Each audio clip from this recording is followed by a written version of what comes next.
Hello दोस्तों, कैसे आप सब लोग। आशा करता हूँ अच्छे होगे, अच्छी तैयारी करे होगे। तो दोस्तों मैं आज आप लोगों के लिए लेके आया हूँ बहुलक।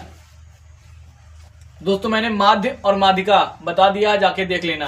तो आज का अपना टॉपिक है बहुलक। आज हम इस वाली वीडियो में आप लोगों को बताएंगे बहुलक कैसे निकाला जाता है। ये 10 वालों के लिए मोस्ट इम्पॉर्टेंट टॉपिक है, 10 वालों के लिए अक्सर। तो देखो दोस्तों, ये वाला जो अपना कॉलम बना है इसको बोलते हैं हम वर्ग अंतराल। और देखो इसमें 0 से 10, 10 से 20, 20 से 30, 10-10 का अंतर है सभी में। और ये जो अपना कॉलम है बारंबारता, इसमें कुछ अंक लिखे गए हैं 4, 6, 12, 3, 5। अब वर्ग अंतराल में हमें ध्यान देना है सबसे बड़ी अंक क्या है। जो सबसे बड़ी अंक हो उसको हमें मान लेना है F1। समझे? जो सबसे बड़ी अंक हो हमें उसे क्या मानना है F1। और उसके जस्ट ऊपर वाला इसको मान लेना है FO। और F1 के जस्ट नीचे वाला, F1 के जस्ट नीचे वाला इसे हमें मान लेना है F2। समझे? और जो अपना F1 दिया गया है इसके जस्ट सामने वाला इसको मान लेना है L। समझे? और ये जो वर्ग अंतराल में जो सबसे पहले वाला दिया गया है 0 से 10, अब यहाँ पे चाहे जितना हो, जो सबसे पहले हो उसको हमें मान लेना है H। समझे? तो देखो दोस्तों, ये जो अपनी H की वैल्यू है ये कितनी होगी अपनी H की वैल्यू। देखो 0 से 10 जितने जितने का अंतर हो वही है अपनी H की वैल्यू। तो 0 से 10 कितने कितने का अंतर है, 10-10 का अंतर है। तो अपनी H की वैल्यू कितनी हो 10, अपनी H की वैल्यू 10 है ना। अब जितने जितने का अंतर हो उतना ही हमें मानना है। अब देखो FO, अपनी FO की वैल्यू कितनी है 6 यानी कि 6। और F1 की वैल्यू कितनी है 12। और अपनी F2 की वैल्यू कितनी है, ये देखो 3।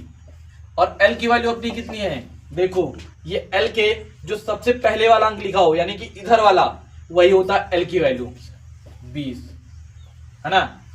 अब अपना बहुलक बराबर सूत्र क्या होता है, तो बहुलक बराबर सूत्र होता है,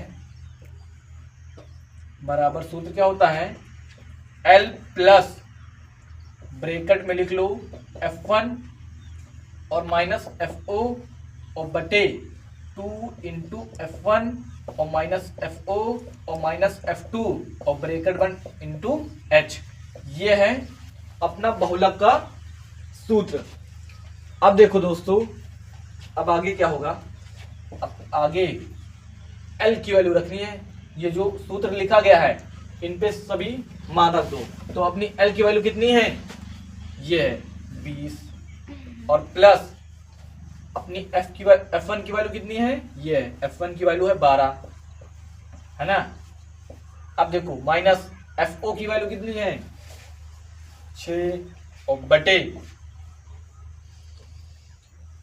अब 2 और इंटू F1 की वैल्यू कितनी है दोस्तों, ये है F1 की वैल्यू है 12, तो 12 और माइनस FO की वैल्यू कहाँ है, ये है 6 और माइनस F2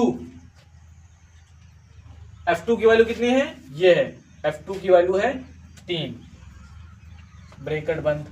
और इंटू H की वैल्यू कितनी है, ये है 10 रख दो। अब इसको हल कर दो तो 20 और प्लस 12 में से 6 गया, कितना बचेगा 6 और बटे 12 12 2 24। अब माइनस और माइनस प्लस होगा, मगर यहाँ पे माइनस का ही चिन्ह लगेगा। अच्छा, अब आप लोग सोच रहे होंगे माइनस माइनस प्लस होगा तो सर माइनस ही क्यों लगा रहे हैं। तो देखो दोस्तों, अगर माइनस और गुणे माइनस लिखा है तब माइनस माइनस प्लस होगा। अगर माइनस और केवल माइनस लिखा है तो माइनस माइनस प्लस तो होगा, मगर केवल माइनस का ही चिन्ह रहेगा और दोनों अंक क्या हो जाएंगे, जुड़ जाएंगे।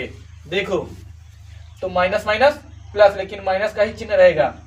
तो 6 और 3 9 और इंटू कितना है 10, है ना। अब देखो आगे क्या होगा, देखो दोस्तों, तो 20 और प्लस 6 और बटे 24 में से 9 घटा दो, कितना बचेगा 15 और इंटू कितना है 10।